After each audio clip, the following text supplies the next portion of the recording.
Thanks for the order. Thanks for the order, guys. I promise you we're going to straighten all of this stuff out. That's all I can say right now. I promise you. Okay, so it looks like I'm back making another recording, even though I think I've said a few times that I'm not going to make any more recordings until he's home.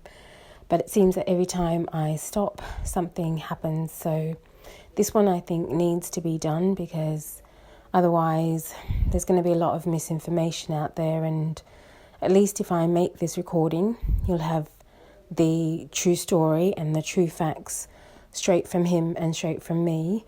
And you won't get confused by what you're hearing and what you're seeing. Okay, so Tasha K was able to bribe a federal official or a state official at a correctional centre to get King's emails between him and Azriel and Joycelyn. And in some of those emails, there were some things that were said that probably come across like some things that were said that were probably quite confusing, especially after you've heard some of my videos. You must be thinking, what on earth is going on? And I want to explain what was going on. I've kind of explained it like 1,000 times, but here I am again. And I think I need to clarify very clearly so that you can kind of send this out to the ends of the earth, because eventually King and I will get around to sitting down and actually explaining it in the best way we can. But until then, please accept this as the best explanation I can give. So at the beginning of this, when all of this started, King had Greenberg as his attorney, Anton, but it was mainly Greenberg and Anton. And at the beginning of this, they went straight to the media as soon as all of this happened.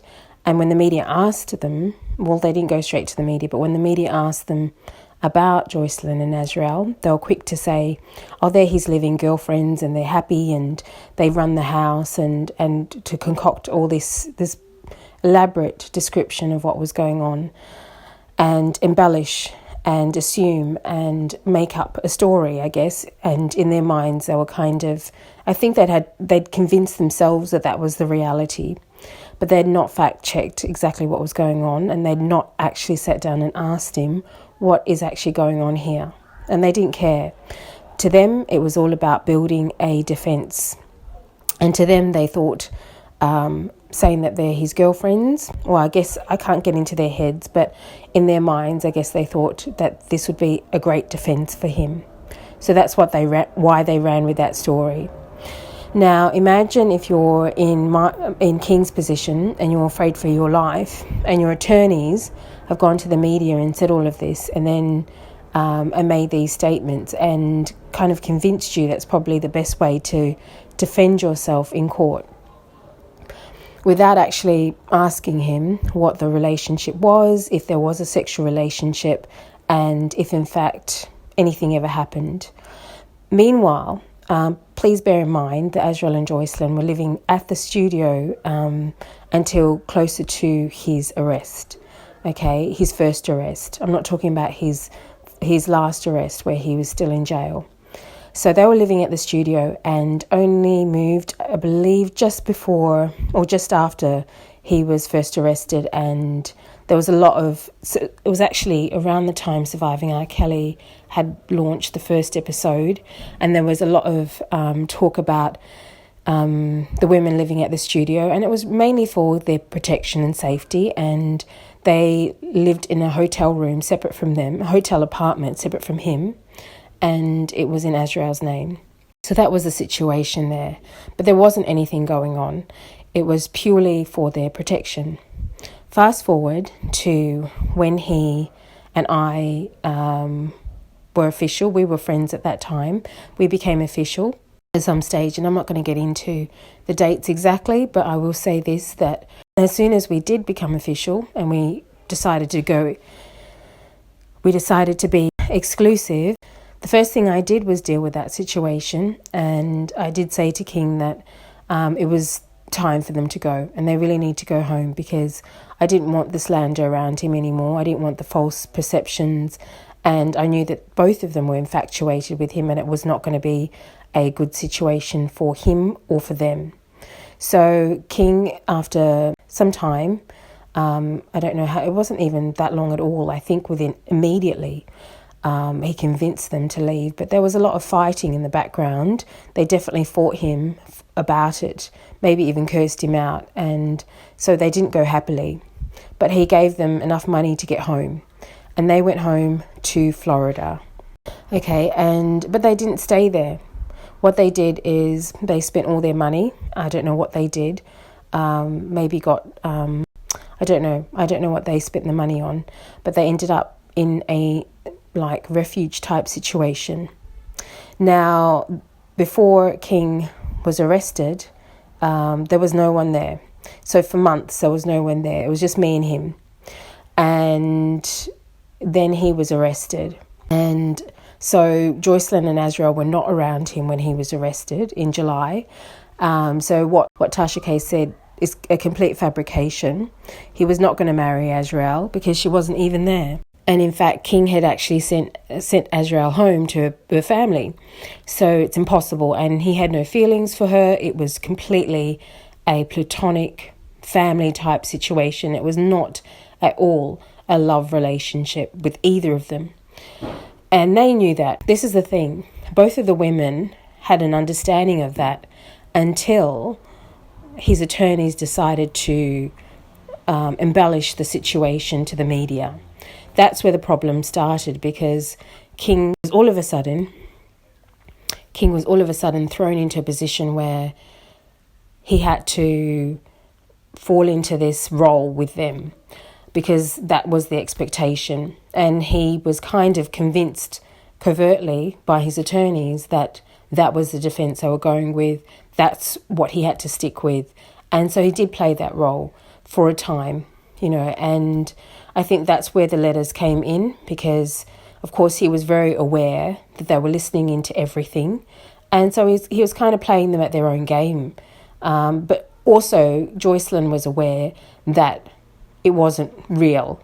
But the only thing was with Joycelyn and Azriel, both of them were in love with him and infatuated, not even in love, in a very unhealthy way, in my view, because it's not just about the age difference. It's just about, developing an infatuation with a man you don't know and a celebrity and going to, live around him. The whole situation to me was just not something that I could understand them doing as women, because expecting somebody to take care of you and pay for your bills, that's something I've never done and I can never understand it. But anyway, so King was playing a bit of a role, and he knew that he was being listened into. He wasn't foolish. He knew exactly what was going on. So a lot of those emails and phone calls were intentional. And, and maybe people might think, well, maybe he was trying to trick the MCC and the government. Well, no, he was just trying to cover his true personal life and his real personal relationship with me. And, in that he would have, he did say some things in his emails that were not true. He didn't actually mean that he was in love with Joycelyn. That wasn't true at all. I mean, he had her sent off, home just before he was arrested. So he hasn't even seen her until she was on the visitation. And that had been probably a year, at that point. So you've got to see that there was no sexual relationship. There was no intimate relationship. There was very little communication. Both of them were sent home. And the only reason why they ended up back at the Trump was because they were in a terrible situation. I don't know which one of them contacted King or King's associates and, convinced them that the best thing for King was to let them come back to the Trump, or the best thing for them, or all of them. But there was a lot of underhanded, in my view, manipulation, because they knew that he couldn't say no, that they knew that he couldn't refuse them, because he was already in a situation where they could easily, at the drop of a hat, accuse him falsely of a whole lot of things. And if you read the transcripts, you'll actually hear Azriel say some of these things that, if you're not going to have sex with me, if you're not going to marry me, then there's this kind of underhanded threat, and there was always that with Azriel, always. Not so much with Joycelyn, and I will say that about her, but I will say that she should have moved on a long time ago. She knew who her family were. She knew her family were sociopaths, and she knew the kind of trouble that they brought to his door.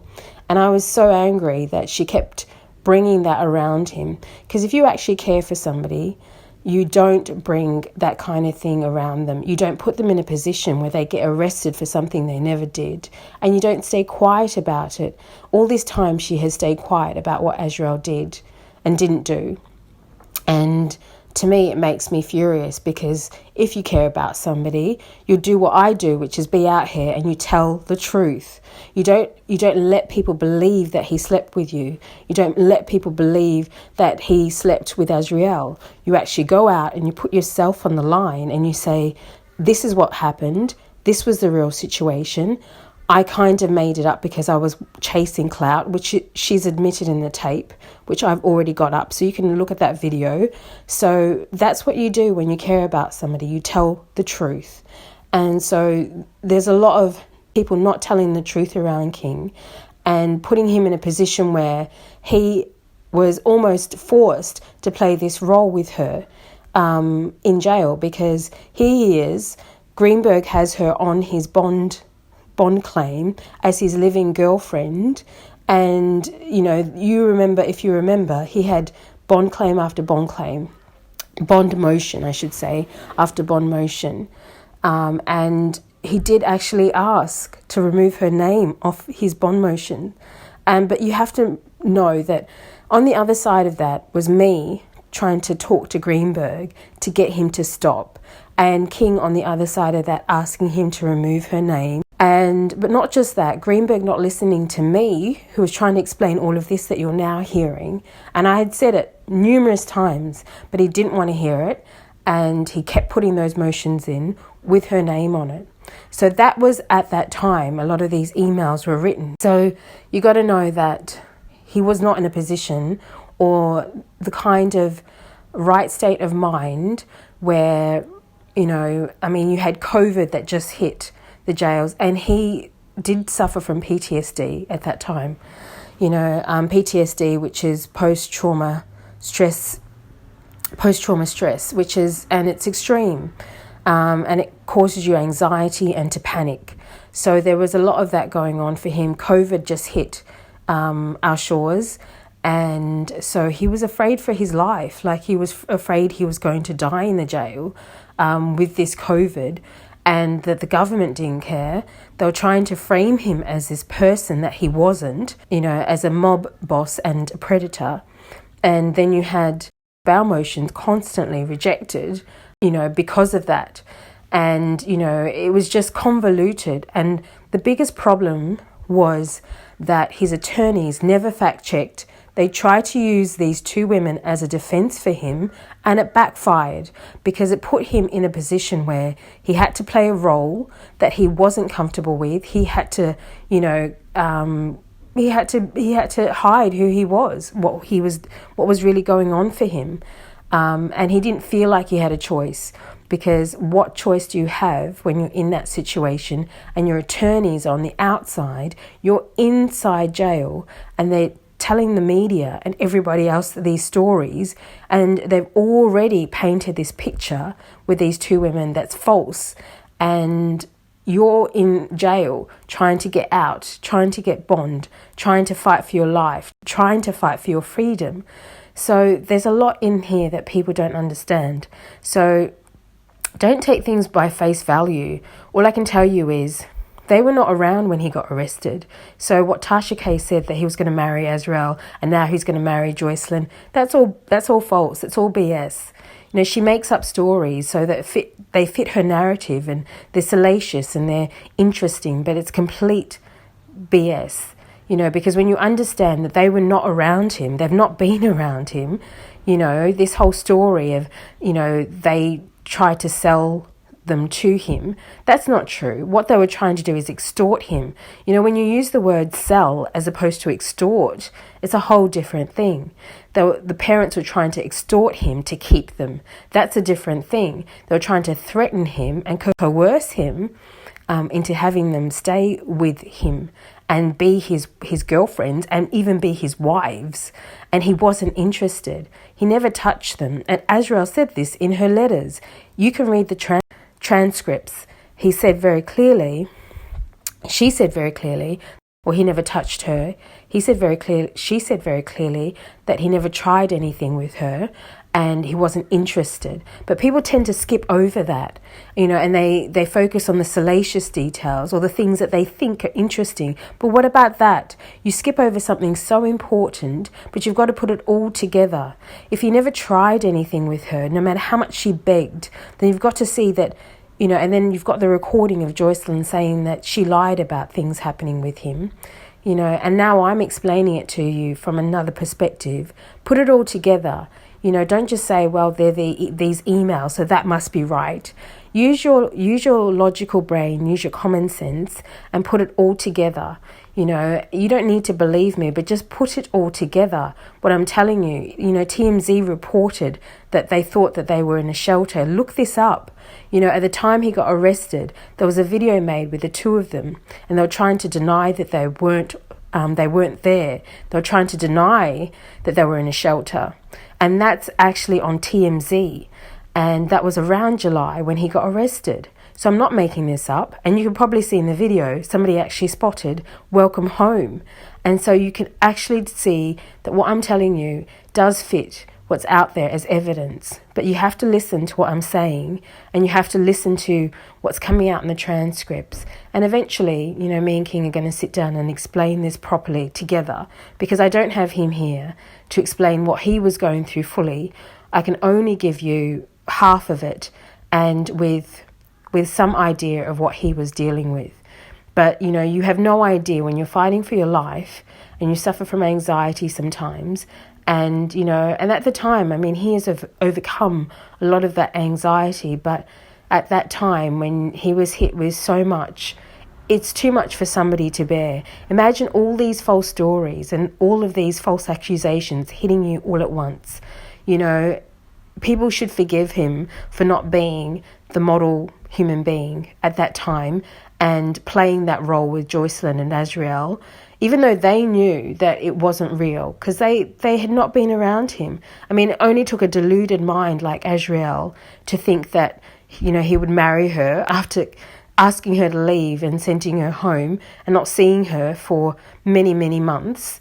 You know, and when he said he loved them, it wasn't a love of, you know, I am in love with you, but they knew that too. They knew that before this even started. But, you know, it was, they wanted to help him. They wanted to be there to support him. They wanted to get him home because I think they hoped for a relationship, but it never eventuated because he didn't feel that way. He treated them like family. He treated them like sisters, you know, but it came to a point where when everything got twisted around, his attorneys ran with the story. He got stuck in a position where he was playing a role that he didn't want to play. And, you know, this is something I'm going to follow up legally, because I think that what has happened is being very negligent and inept. And, you know, people need to answer for this. And I need to find out exactly what happened. So when I talk about other people need to be investigated, not just Tasha K, there are other people that need to be investigated in what happened to King. And there's a lot of people. And I am determined to get to the bottom of what happened with that story, because that cost him charges with Azriel. You know, that story, that fake story that they created as a defense cost him dearly. And so there's negligence in there, and I need to get to the bottom of it. And I can only do that when he comes home, because at the moment communication is so poor, as you know, but in time we're going to get this together. And so please be patient. You know, I know King would tell you exactly the same thing. Please be patient. We're going to sort this out, and we're going to actually tell you the full story. But don't go out there and just believe everything you hear, especially people that are putting out just little bits of information, but they don't have my part in the story. You cannot put his story together without me. It's impossible. And, this is something that people need to realize. When you only have the story that's out there and you think that I'm the fraud, you're not going to have his story and you're going to have it all convoluted. Because imagine if you tell the story without me, it completely looks like a different story. But when you include me and what I've actually said to you, you have an understanding of the bigger picture. And, this is all something that we're going to have to clarify in time. And I really thank you for your patience and hope that some of you don't give up on all of this. It's been a mess. And, and I think because when you have a lot of toxic people around you, the way King did, I think this is what happens. We've all had that. We've all been in a situation where we have toxic people around us and they bring their stuff into our lives and create havoc. And it's not to say that, King didn't make a mistake of trusting these people and making the wrong decisions in allowing these people into his home and around him. That was his biggest mistake, is that, he should never have had any of these people in his home or around him. He's at a different level in life, a different stage in life, a different paradigm. But he trusted people. He thought, he was trying to be generous and open and be down to earth because, he's a Capricorn. They're an earth sign. You know what I'm saying? So, but it didn't work. And it will never work like that again for him because he's not at that same level that he was even 30 years ago, when he was coming out of, the streets of Chicago. He is a different person in a different level, and he cannot, for his own safety, ever be around people that are not at his level. I hope you will forgive, my long essay explanation of this. It's very mixed up, and hopefully I can edit this somehow and get this out to you.